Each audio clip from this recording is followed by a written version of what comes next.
Bonjour, ici Myriam Nezan et je viens encore faire une fois de plus cette vidéo pour vous inviter à notre programme qui se passe du côté de l'Église Mège, ministère de l'Esprit et de la Justice. En effet, nous avons un programme de jeûne et de prière qui se tient chaque jour.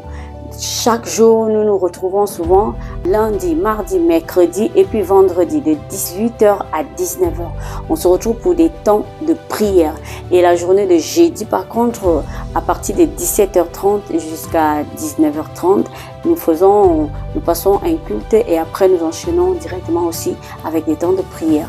Et par contre, la journée de dimanche, et nous commençons à partir de 9h30. Alors, je viens t'inviter par cette vidéo pour venir passer ces moments de prière avec nous et de partager ce temps de jeûne avec nous. Le thème choisi, c'est « Prier dans le maître de la moisson afin d'envoyer des ouvriers ». Et ce thème est tiré du livre de Matthieu 9 à partir du verset 38. Jésus, lorsqu'il parcourait des villages, des villes, il remarquait qu'il y avait beaucoup de gens qui venaient à lui. Il y avait des malades, il y avait des gens qui étaient oppressés. Et c'est comme ça qu'il a dit à ses disciples qu'il faut prier le maître de la moisson afin qu'il envoie des ouvriers. Alors pendant ces temps, nous prions afin que le maître envoie des ouvriers. Nous sommes dans ces temps où nous avons des besoins des ouvriers pour l'église du Seigneur. Pour ta famille, il faudrait qu'il y ait des ouvriers afin de pouvoir intercéder pour ta famille. Il faudrait qu'il y ait des ouvriers dans notre pays. Il faudrait qu'il y ait des ouvriers dans nos quartiers.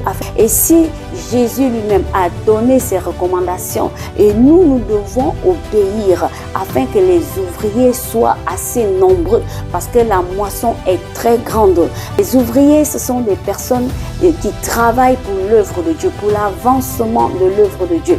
Un ouvrier, c'est pas une personne qui vient seulement à l'église, qui vient s'asseoir et qui fait rien. Normalement, quand tu es ouvrier, tu dois travailler. C'est pour cela que lorsque nous avons même des chantiers dans la vie, dans le monde réel, et qu'on embauche les gens, tu embauches quelqu'un, tu vas pas appeler quelqu'un pour que cette personne vienne s'asseoir, regarder matin et soir ou bien commencer à raconter et faire et ne pas exercer le travail pour lequel il a été embauché. Comme nous avons été embauchés par Christ afin d'accomplir la mission qu'il nous a donnée, de pouvoir aller partout dans le monde entier et de faire de toutes les nations des disciples. Et cette mission, pour cela, il faut des ouvriers, il faut des gens qui s'élèvent, il faut des gens qui prient, il faut des gens qui sont dans des églises et ils exercent des ministères, ils sont au service, ils sont en activité. Nous voulons les voir, nous voulons voir des chantres, nous voulons voir des gens à la sécurité, nous voulons voir des intercesseurs, nous voulons des évangélistes, des gagneurs d'âmes.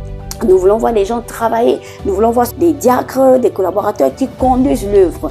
Et pour beaucoup, ne savent même pas qu'ils font partie des ouvriers. Mais il faut donc qu'on se lève en tant que chrétien dans la prière. Sans oublier qu'il y a aussi des gens qui sont déjà ouvriers, mais qui peuvent être refroidis par rapport à une situation. Peut-être qu'ils ne travaillent plus.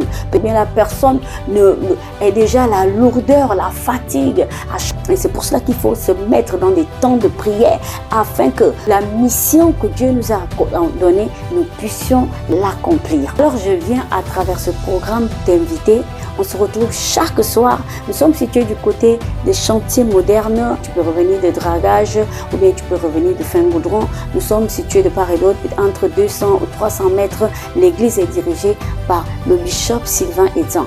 Donc quand tu viens, tu verras toujours, il y a un panneau d'affichage. Tu verras ce panneau où c'est écrit ministère de l'Esprit et de la Justice avec le bishop Sylvain Edan. Dieu nous bénit toujours quand on prie pour qu'on porte les fardeaux d'autres personnes. Ici Myriam Nezan, je vous attends vraiment, on se retrouve chaque soir, ce sont des temps extraordinaires. Peu importe là où tu te trouves, peu importe de quel quartier tu te trouves, n'hésite surtout pas. Tu prends le taxi, tu viens partager ce moment avec nous parce que le Gabon appartient à Jésus, Libreville appartient à Christ. Chaque province du Gabon, c'est l'Éternel qui est le seul Dieu qu'on doit célébrer, qu'on doit honorer. Et n'oublions pas que pendant ce moment, le Saint-Esprit est aux commandes.